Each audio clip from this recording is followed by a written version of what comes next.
Hey guys, what's up? It's Mike Deary, and today I'm shooting this video because I want to talk about recording stuff. I'm in my new recording studio, and I'm surrounded by some of my best friends, all my guitars, so I'm going to show you those in a second too.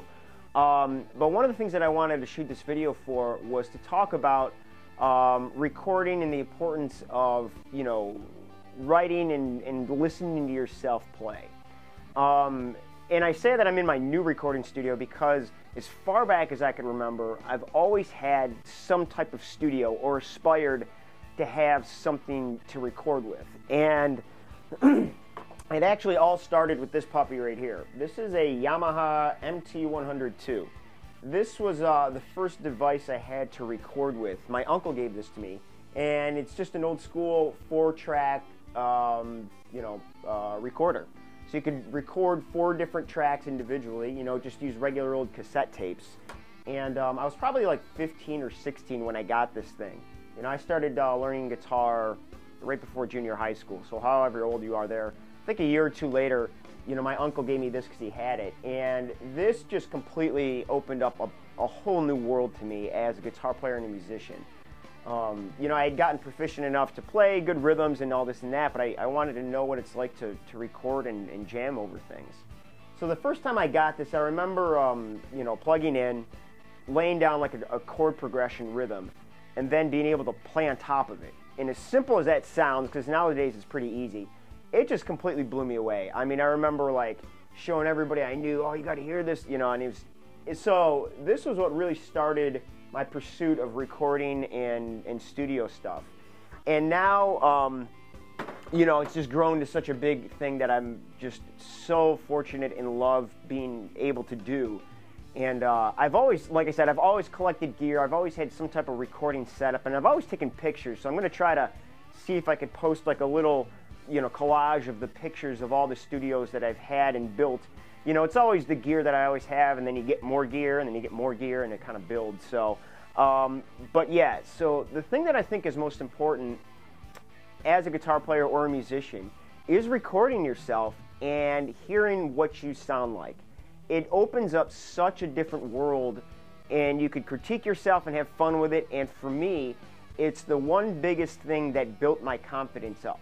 Because when you hear yourself recorded and you play it back, you're like, wow, I sound like that? You might not like it at first, I didn't, but it helps you get better. And it allows you to do it at your own pace, and only you need to hear it.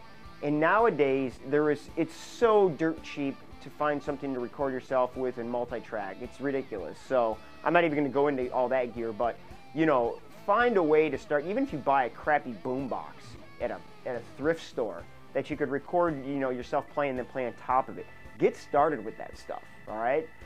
There's another video that I made to show you around the studio. I'll put that by here too. So let me show you my guitars and just so you can kind of get to know what my toys are and all that stuff. And before I show them all to you, one of the things I wanted to mention about my guitars is that whenever I would buy a new guitar, my ethics on buying guitars was that I always wanted them to do something that other guitars I had couldn't do. I've always loved studio work, and I've always loved examining different styles of music and learning them. So having different guitars to focus on different styles was always really important to me. So the first one is my Ibanez RG570. This is my shredding, fast soloing guitar that I've always loved. I put up better pickups in it. This is an Air Norton and a Tone Zone. Similar pickups to what John Petrucci uses in his earlier guitars. But this has always been one of my fast shredding kind of killer guitars that I've had this one for almost as long as I've been starting. But my oldest guitar is this Fender American Strat right here. This is probably my first really good guitar that I bought. It was used, but again, it's an American Strat. Right now I think it has custom 57 pickups in it, but I've changed those out from time to time, so I love this guitar. It needs a new fret job though, the frets are pretty bad. So this is my Godin Multi-Act Nylon. I love this guitar. It's probably one of my favorites because it's the most versatile. It's got nylon strings, so if I want to play classical type stuff or flamenco stuff, you could do it. You could shred on this thing. It's got a MIDI pickup, so you could actually hook this up to a MIDI program and get sounds like that. But again, just a very different guitar that has a lot of versatility that I love. And now I got my Fender Dobro, which I kind of bought just because it looks so freaking cool. But I saw a guitar player named Eric Sardinas play. You got to check him out. This guy's insane. When I saw him play, I said, I need to learn how to do that. And I learned a little bit in the basics. I don't play this nearly enough, but I love it, and that's my Dobro. So the other guitar I have here is my Yamaha classical guitar. Nothing crazy, but I bought this when I started studying classical guitar in college because I needed a nylon. So this was my first nylon guitar, and this is just a straight up classical guitar that I do break out from time to time. But when I play nylon now, I really love my Godin just because it's got so many cool things going on for it. And this is my Ibanez AE10. This is just my regular acoustic. Nothing high end again, but this has been my main teaching guitar for a long time because it's really comfortable. It's thin, so you don't get a real bassy tone, but you know, just a really comfortable and fun guitar to play all the time. Not the best studio guitar, but you know, it does the job when I need to. And I can always borrow other guitars when I need to do better acoustic recordings.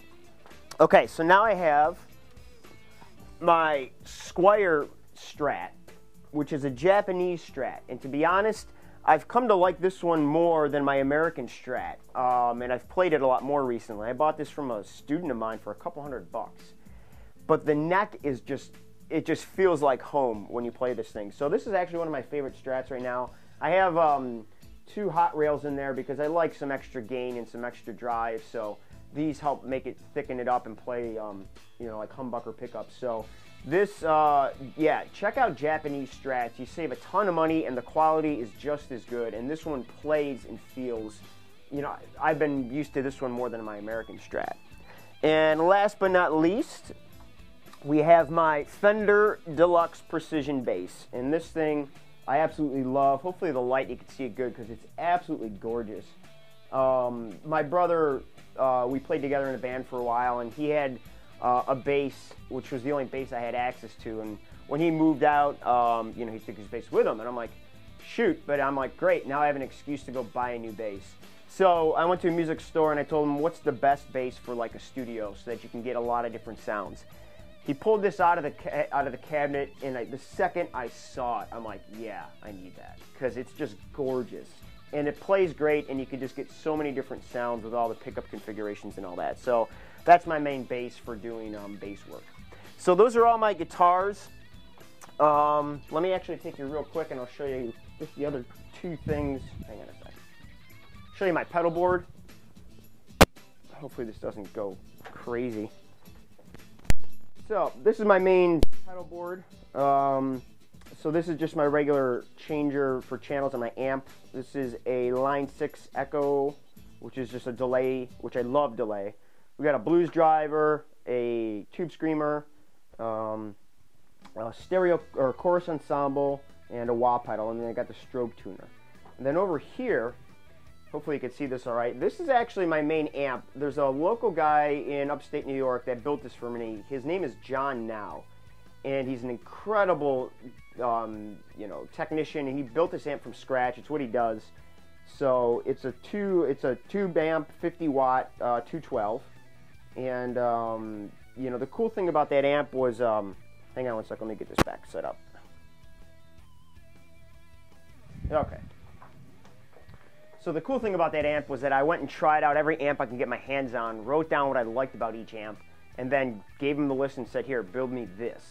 And yeah, it's a really fun, cool amp. And I also have a Gallien-Kruger Backline 100. It's a little, well, it's a 112 practice amp. It could be loud as hell, but it's, you know, it's a good amp.